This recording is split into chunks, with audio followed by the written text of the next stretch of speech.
साथियों, बात करूंगा कि कैसे क्यों जो व्यास महाभारत है वो काल्पनिक तथा मिथक है, और क्यों जो जैन महाभारत है यानी जैन समाज ने, जैन धर्म ने जो महाभारत संजो के रखी है, संभाल के रखी है, क्यों वो महाभारत सत्य के सबसे नजदीक है, सत्य को सबसे ज्यादा प्रदर्शित करता है। क्यों जैन महाभारत एक सच्ची महाभारत जो घटना है वो उससे पता लगती है। तो एक इतिहासकार होने के नाते, एक धार्मिक इतिहासकार होने के नाते हमें जो कुछ भी सिद्ध करना होता है, हमें बहुत सारे तथ्य इकट्ठे करने होते हैं, बहुत सारी उसमें चीजें जुड़ती हैं, और कोई चीज पुख्ता करने के लिए बहुत सबूत चाहिए होते हैं, और स्पष्ट हो जाती हैं जब बहुत सारे सबूत मिल जाते हैं। 3 विषयों पर बात करें, 3 पॉइंट्स होंगे इसमें।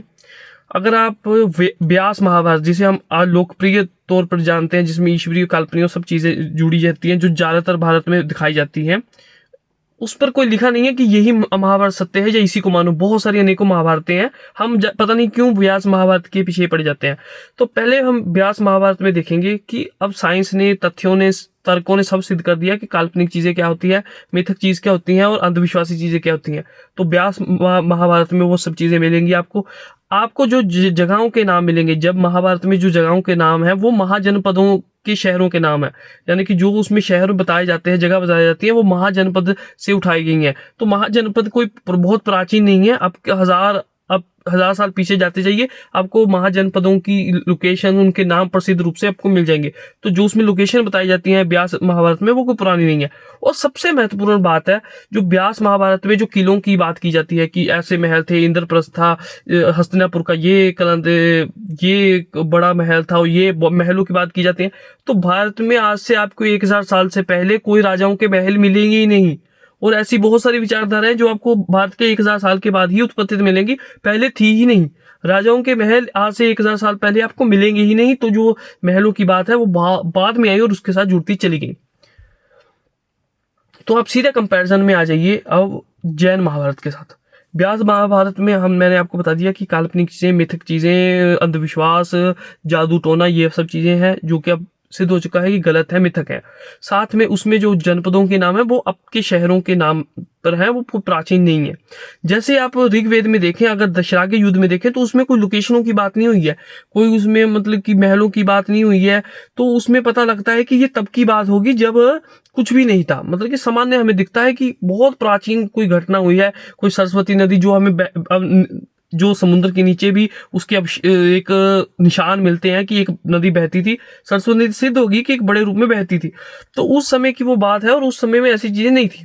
तो अब आ जाइए, जो इसके ये भी हो गया, तो उसमें जो जगह हो गया, और जो इसमें राजाओं के महलों की बात की जाती है, वो तो थे ही नहीं आज से 1000 साल पहले, तो कैसे इसमें हो गया। इस पर बहुत और मैंने वीडियो बनाई है और आने वाले में बनेगी कि कैसे ये चीजें खड़ी हुई हैं, कैसे इसके अंदर चीजें जुड़ती गई, और ये अलग जो पौराणिक हिंदुइज्म है ये कैसे उत्पत्तित हुआ। भारत में तो हजारों सालों से वेदों का था, वैदिक काल था, भारत में वेदों की शिक्षाएं थी, लेकिन ये एक पुरानी काल निकला और जिसमें ये मिथक चीजें उत्पत्ति होती चली गई। और मुझे बताइए, कहाँ लिखा है जो व्यास महाभारत है यही सही महाभारत है, कहाँ पर लिखा हुआ, इस पर भी आगे बात करेंगे, इस पर बात करेंगे। अब अजय जैन महाभारत, जैन महाभारत में आपको देखो, आपको सामान्य इंसान मिलेंगे जिनके अंदर बल होगा, उसमें सब पात्र मिलेंगे, आपको कृष्ण मिलेंगे, एक राजा के रूप में, एक महान व्यक्ति के रूप में मिलेंगे, ईश्वर के रूप में नहीं मिलेंगे। क्योंकि आप जानते हैं कि भारत के वैदिक काल में और बहुत सारे ऋषियों की आप वो एक अलग बात चली जाएगी कि हमने कैसे सिद्ध किया कि प्राचीन भारत में कोई भी ईश्वरवाद नहीं है, और वो चीजें वो अलग सिद्ध हो जाएंगी।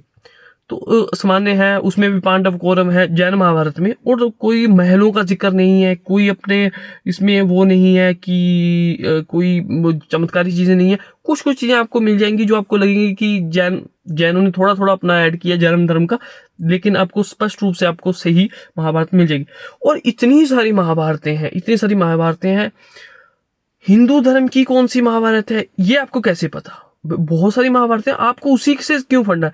जो जैन धर्म है वो एक ही माता का पुत्र आप कह सकते हैं, या 2 भाई कह सकते हैं, जो मर्जी मान लो। तो आप अपने सगे भाई को नकार देंगे, यानी कि बुद्धिज्म, जैनिज्म, जो हिंदुज्म या वैदिक काल है, ये अपने आप में भाई बहन या माता पिता या पुत्र पुत्री, माता बेटी, बेटे माँ वाला जो सारा रिश्ता है वो है इन धर्मों के साथ। तो आप एक को नकार नहीं सकते। जो जैन धर्म ने महाभारत संजो के रखी, इसका मतलब नहीं कि जैनियों की महाभारत है, वो सत्य इतिहास है, वो हमारा इतिहास है, उसको जानना। व्यास महाभारत में तो काल्पनिक चीजें, काल्पनिक घटनाएं, काल्पनिक जो आगे चीजें हुई हैं उसके साथ जुड़ती जुड़ती चीजें उसके साथ जोड़ी गई हैं। तो कहीं नहीं लिखा है कि व्यास महाभारत ही जो है वो हमारी महाभारत है, जो जो उसमें एलिमेंट है वो सत्य है। जो जैन महाभारत है वही सबसे क्लोजेस्ट टू द ट्रूथ है और वही मानने वाली चीज है। अब इसके बाद हमने श्री कृष्ण के देखा कि श्री कृष्ण जो एक राजा के रूप में बताए जाते हैं, चाहे उपनिषदों में भी एक ऋषि के रूप में बताए गए हैं, जहाँ जहाँ राजा जो जैन धर्म में राजा के रूप में बताए गए हैं, बुद्धिज्म में जैन राजा के रूप में एक महान व्यक्ति के रूप में बताए गए हैं, और इनका संबंध मथुरा और ऐसे गुजरात और इन्हीं क्षेत्रों के साथ रहा है। तो यहाँ के ये बहुत मतलब कि आप कह सकते हैं कि जो एक लोकल डेटी होते हैं ना, यानी कि लोकल जिसे लोकल देवता कहा जाता है, उसके रूप में बहुत प्रसिद्ध वहां पर माना गया।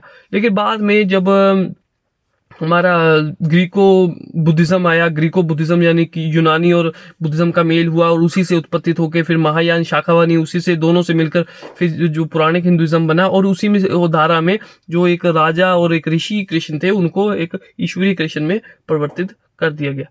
परंतु हमने जो इसमें मुख्यतः जो इसमें जाना था, जो इस वीडियो में हमने जाना था कि कैसे जो हमारी ओरिजिनल महाभारत है, यानी कि जो या फिर ओरिजिनल महाभारत कह लें या आप हमारा इतिहास कह लें, जो दशरागी युद्ध की बात है वो हमें मिलती है ऋग्वेद से, और जो हमारे असली जो महाभारत हुई है कृष्ण कौरवों और पांडवों वाली, वो हमें पता लगती है जैनों से। तो असली हमारा इतिहास जो महाभारत का है वो जैनियों के पास है, और वो हमारे ही ब्रदर और उसी कैटेगरी के एक ही धर्म की शाखा में आते हैं, और हमें उस महाभारत को मानना चाहिए, और वही इतिहास में आगे उसी को ही मान्यता मिलेगी, और किसी महाभारत को मान्यता नहीं मिलेगी, जैन को ही मिलेगी। एक वैदिक काल था, फिर एक बुद्धिज्म जैनिज्म शुरू हुआ, और फिर बाद में एक पौराणिक हिंदुइज्म शुरू हुआ। पौराणिक हिंदुइज्म बहुत बाद में है, यानी पुराणों का महाभारत, ये रामायण, ये सब बाद में का काम है। पहले जो श्री राम थे, कृष्ण थे, वो पहले हो चुके थे वैदिक काल में कह सकते हैं आप। फिर उनमें जैनों और बुद्धिज्म ने उन्हें संभाला, उन्हें संजोया। फिर बाद में जो मैथोलॉजी जोड़ी गई तो वो पुराने हिंदुइज्म में जोड़ी गई, जो आज से 1500 साल के आप आसपास मान सकते हैं कि उत्पत्ति